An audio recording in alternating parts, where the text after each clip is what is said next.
Hi all, and with this video we will finish our examination of Islamic art. I want to take us back to our map and back to Isfahan. So that is present day Iran, though it was at the time thought of as part of Persia. And I want to show you, strictly speaking, not an object, but certainly what was a part of a building now removed from that building. And it is a mihrab, which is the sacred niche in a qibla. And if you'll recall from our examination last week, the Qibla is the wall in a mosque that faces Mecca. So I want to bring your attention to this mihrab because of its very characteristic use of blue tile. And this blue tile is very specific to areas near and in Afghanistan, which Iran, strictly speaking, is near, because Afghanistan was the source of lapis lazuli, a kind of semi-precious blue stone. You can find lapis jewelry today. It, in its ground state, could provide the glaze that produces these very intense blues that you see in this tile work. And tile work, if you recall again from last week, was used very often in the ornamentation of sacred space. And this originally was, in fact, in a mosque, since the mosque itself, I believe, since destroyed. But when we look at the mihrab in its detail, we begin to not only detect the various shades of blue used in the tiles, but we see yet again this language of Islam, this visual language of Islam, which includes the literal language of um, calligraphy, of Arabic, as well as arabesques. So here are the arabesques, and recall that is a term, just kind of a category of ornament, anything that derives from a flower or vine or leaf, any kind of natural motif. So even here, the flowers and vines have been kind of submitted to a series of repeating patterns, which ultimately derive from geometry. And I want to show you also, speaking of calligraphy, we see really two different styles here. The white calligraphic lettering, Quranic lettering, in the wider band, and then that more stylized, more like Kufic Quranic lettering, here, Quranic verse in black on the white background. And so even within a single object, or in this case, a single architectural element, we have two different approaches to calligraphy, both though pulled from the holy book, the Quran. So, and then of course, as mentioned already, the use of geometry, which really kind of is the foundation of all of Islamic art, all of Islamic architecture. And mentioned already last week, the complexity of geometry here in Islamic art, the use of the superimposed simple forms of squares superimposed one on the other, the use of polygons, the multiplicity, the breaking down of patterns into smaller and smaller units. In fact, there is an Arabic saying that translates as unity in multiplicity. And so when you see something like the mihrab, which itself breaks down into teeny tiny units that then themselves compose a coherent whole, I mean, it makes sense that Muslim artists, I should say, kind of gravitated towards the mosaic because it is in itself an expression of a unity from multiplicity, the multiple tiny glazed tiles into these extravagant, highly ornate, highly complex workings of surfaces. So the mihrab I kind of have included here in the Islamic portable arts, not because anybody's carrying a mihrab around, but because like the plate we've discussed or the mantle, the coronation mantle of Roger II, the mihrab now lives in a museum, specifically the museum, the Metropolitan Museum of Art in New York.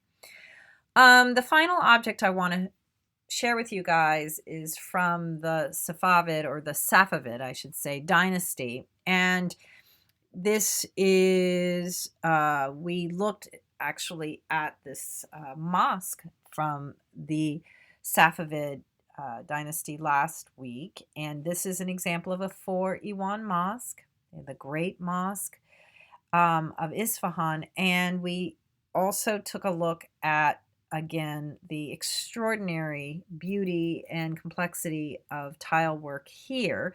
Now I want to kind of translate that into another expression of Islamic, kind of that sense of God through geometry and through nature and through the actual word of God in textiles, specifically carpets. Even now, and you hear Turkish carpet and Persian carpet. Well, those very valuable, and then all of them fall under kind of the misnomer of Oriental carpet. But carpet making goes back centuries and centuries. I'm showing you the Ardabil carpet, which is itself 16th century, but the idea that carpet making was very much tied to nomadic culture, like making those lovely metal basins or those plates. These portable arts were highly valued and closely attached to Islamic dynasties and Muslims who came from nomadic cultures. And so there was just as we will see when we look at medieval Europe, the focus very often was on large scale building to reinforce dedication to God and saints and Mary and so forth.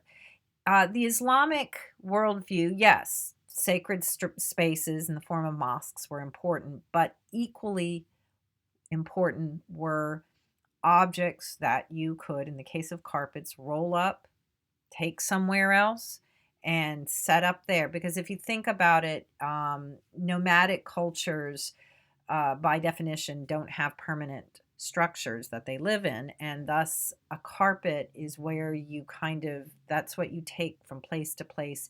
You set it down on sand and keep the space that you're living in temporarily somewhat, as much as you can, sand free. And so the carpet, though, in this case is enormous. The Ardabil carpet was not rolled up and carried place to place, but was no doubt part of a shrine. And we'll talk a little bit more about what scholars think was its original purpose. But in any case, what we are going to see in the Ardabil carpet and similar carpets of the time was an extraordinary care given to the craft of what was both weaving and knot tying, and that this was done in different styles depending on where you were. And in this case, the style is the Persian style. And here's a little diagram to give you a sense of what that must have looked like. So as with any weaving, you have a grid of strands that you're creating, the warp and the weft. What carpet brings to this is the addition of knotting, hand knotting. And of course, we're talking an incredibly dense knotting and weaving of wool to create a plush, consistent texture. So here is the size of the Ardabil carpet in its current home in the Victoria and Albert Museum.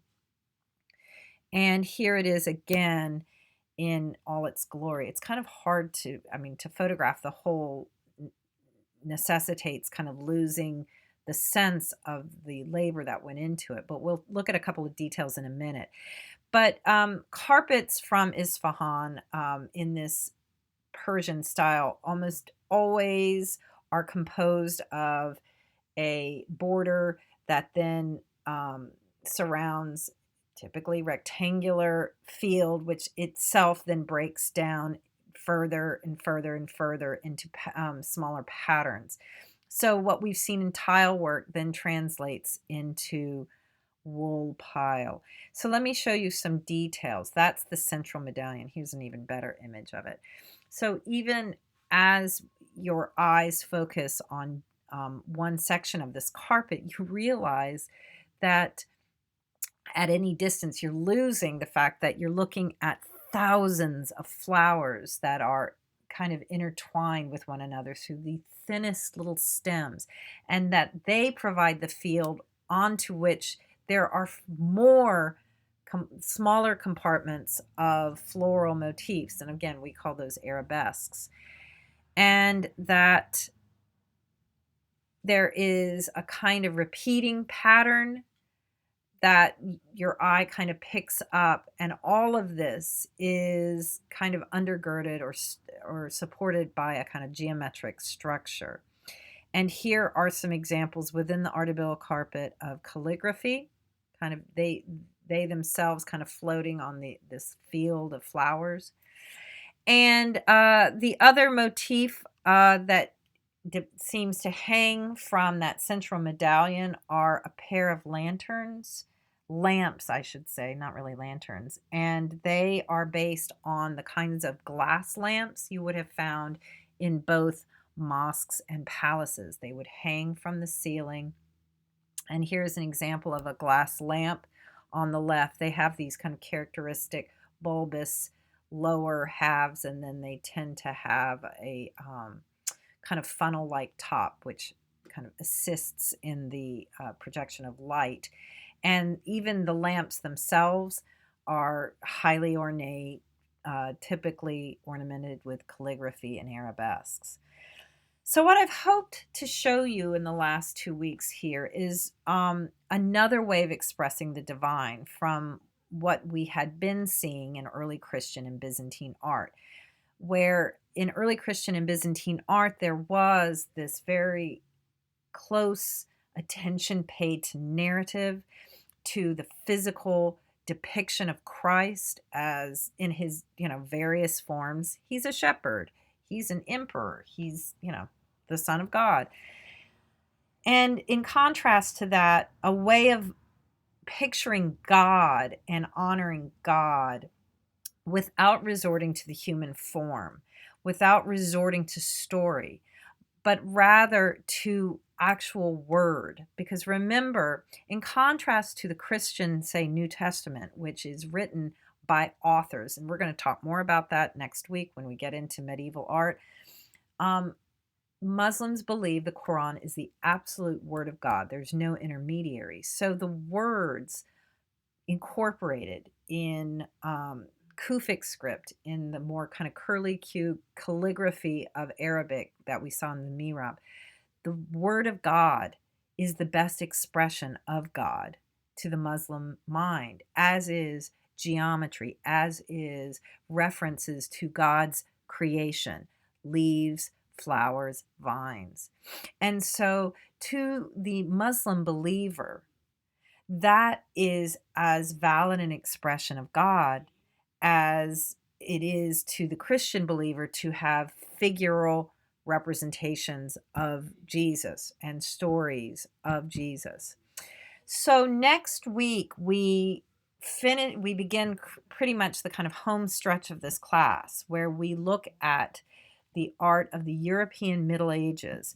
But I do want to continue, though, this theme of intersection of Islam and Christianity, because again, trade didn't honor those very clear-cut boundaries we learn about. This is Europe and this is Asia. And trade will will impact European art during the Middle Ages as much as we've seen that intersection here in Islamic art. Okay, folks, that's it for now. Bye.